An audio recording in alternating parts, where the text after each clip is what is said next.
A detective tries to solve a grisly case, but the case is beyond her and anyone else's power to solve. All who set foot in this house get tainted by its curse. It is 2004 in Tokyo. A lady leaves a house and speaks on her phone about how she has to return to her family. She shows apprehension about returning to the house she came from. While she continues to stand there, we see a monster standing behind her and an arm coming out of a bag. But nothing happens to her from that. Then she returns to her family in Pennsylvania. Then comes 2006. A lady walks into her son's room, whose name is Burke. He says he misses his father and his mother states that so does she. Burke then says that he's scared, causing his mom to comfort him by making him count to 5. The scene changes to a man getting ready at his house. He then arrives at a police station and he is Detective Goodman. Afterward, he comes to Burke's mother, Detective Muldoon. They drive together as partners and exchange a few words. After that, they come to a car in the woods. We see a ghastly corpse sitting there, which the duo receives some information about. Then at her house, Muldoon searches the internet for the address she received from the officer in the woods. It is revealed that a family was eliminated there.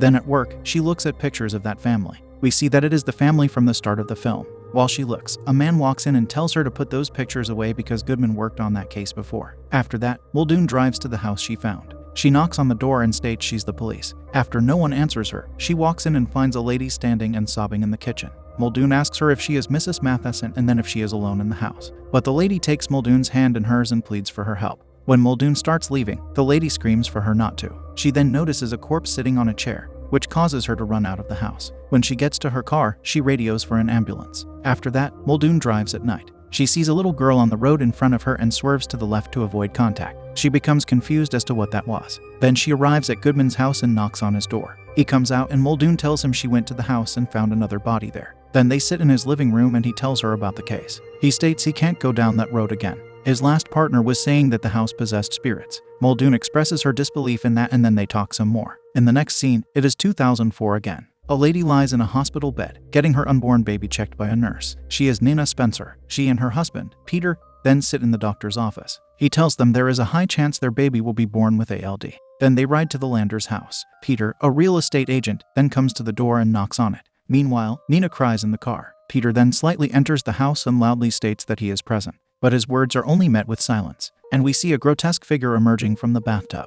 After that, he leaves and the couple rides home. When they are there, Nina cries about the baby. Afterward, Peter showers. As he does, we see fingers coming out of his head. He touches them and gets startled to the point of moving the shower curtain to check if he's alone. And he observes that he is. Then when they sleep, the clock resets to midnight. Peter tries to ignore it, but then the blanket starts getting pulled away. When he grabs it, he briefly perceives a grotesque person at the foot of his bed. This prompts him to turn on the light, but just as before, nothing is there. The next scene has him returning to the Landers' house. He sees a lady across the road, and when he turns around to the door, he gets surprised by a little girl standing there. Peter asks if her parents are home and then her nose starts bleeding. He comes inside with her to aid her there and asks again for her parents. Shortly after, he calls her father and starts leaving a message for him. While he does that, the little girl emits more blood from herself. After that, we see Muldoon again. She sits in her home and watches a video of Fiona Landers. Then she washes her face in the sink. As she does it, a grotesque hand holds her head in the water. She struggles to escape, and when she does, she observes that no one is there to have done that. The year is now 2005.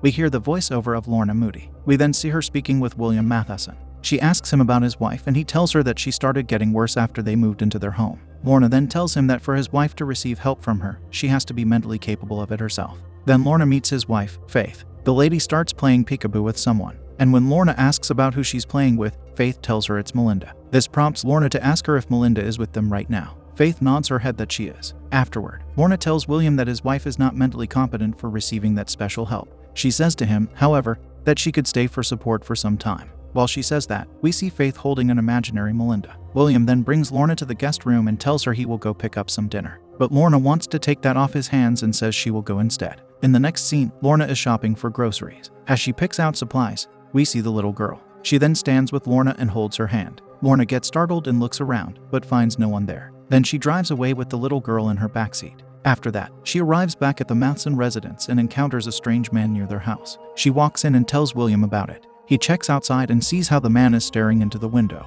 William then calls someone and states the man is here again. After that, he tells Lorna that the man is a cop who was working on a case in that house before they moved in. Goodman then rides with that strange man, who is his partner, Wilson. Goodman talks to him and then the man takes out a gun and shoots it. His partner then sees him in a severely injured state. After that, Muldoon lies on her couch and looks at more files. She calls the police department and asks about Wilson. They give her some information as to his whereabouts. Afterward, Muldoon drives out to the mental hospital. Inside, she locates him in a room with his hands restrained to the table. His face is deformed. She then says she arrived to ask him about the case he worked on 2 years ago. Wilson starts laughing at that and tells her that once someone walks in there, it will never end for them. When Muldoon asks him what it is, he tells her it's the house's grudge. The solution he presents to her is that she has to burn down the house. Then he asks her to end his life before she leaves. After that, Muldoon listens to a tape recording of Wilson talking about the case. The house in Tokyo gets mentioned. Then he states that Fiona Landers brought that curse back with her, and it made her eliminate her family. Goodman then comes to him as he records. They sit at a restaurant where Wilson tells him that Fiona is the one that's doing all this. When they get in the car, Wilson sees the ghost of Fiona and loses his calm.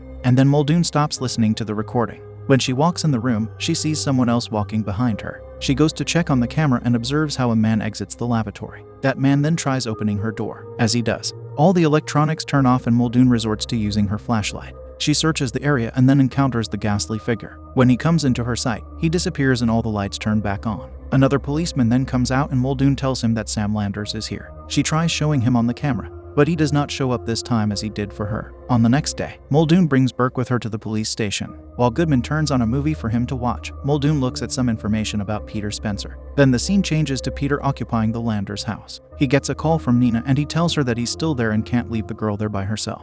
Nina talks about their unborn baby and states that she will love it no matter what. Then Peter gets a ring at the door. He ends the call with Nina and heads for the door. When he looks through the peephole, he sees someone standing there. But when he opens the door, no one is out there. So he walks back into the house. However, the girl, Melinda, has left his sight. He searches the house for her. When he enters the washroom, he notices the bathtub is full of dark water. He comes to it and hands pull him down there. Peter manages to break free and start running away. Then he encounters Fiona's ghost downstairs. This prompts him to hide in the closet. In there, he gets a call from Nina. But before he answers it, the ghost of Fiona claims him. Then we observe Nina at her house and how she gets out of bed and comes to her husband. She finds him standing in the kitchen with a knife in his hand. After seeing that something is amiss with him, she asks him what is wrong. Then from outside the house, we see how he comes at her. On the next day, Nina lies lifeless on the floor and so does Peter in the restroom. In the following scene, William feeds his wife. Lorna asks him how long they have been married and he tells her it's been almost 50 years. Then at night, Lorna hears a sound and walks around the house to investigate it.